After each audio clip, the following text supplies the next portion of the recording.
I believe that we need more courageous conversations.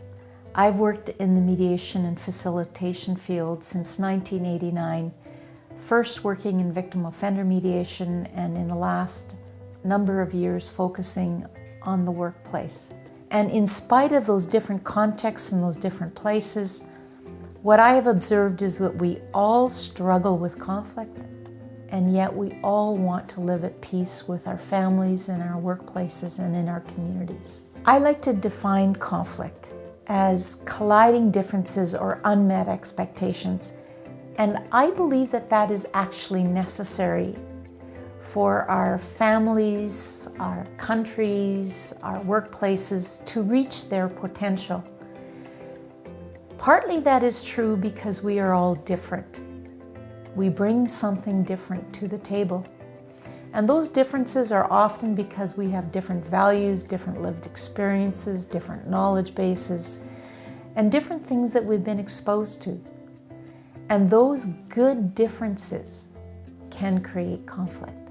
And yet when we perceive conflict, we often struggle.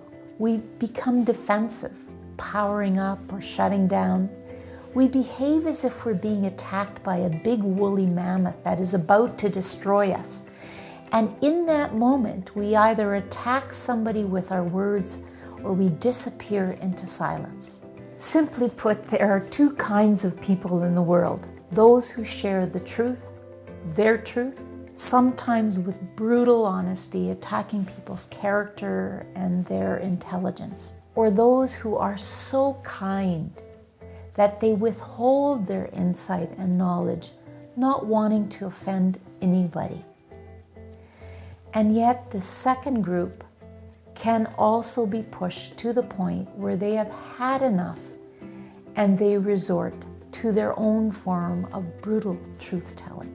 Imagine an image of a teeter-totter with a brain on one side and a heart on the other. I think that is what we need to aspire to in these challenging conversations. The image reminds me of the fact that we need to have conversations with clarity and with kindness. The temptation for many of us is to overemphasize one over the other. And when we do that, we often do damage to ourselves or other people and ultimately the relationship. The good news is that this is something that we can learn so that we can have the kinds of relationships at home, at work, and in our communities that we all aspire to.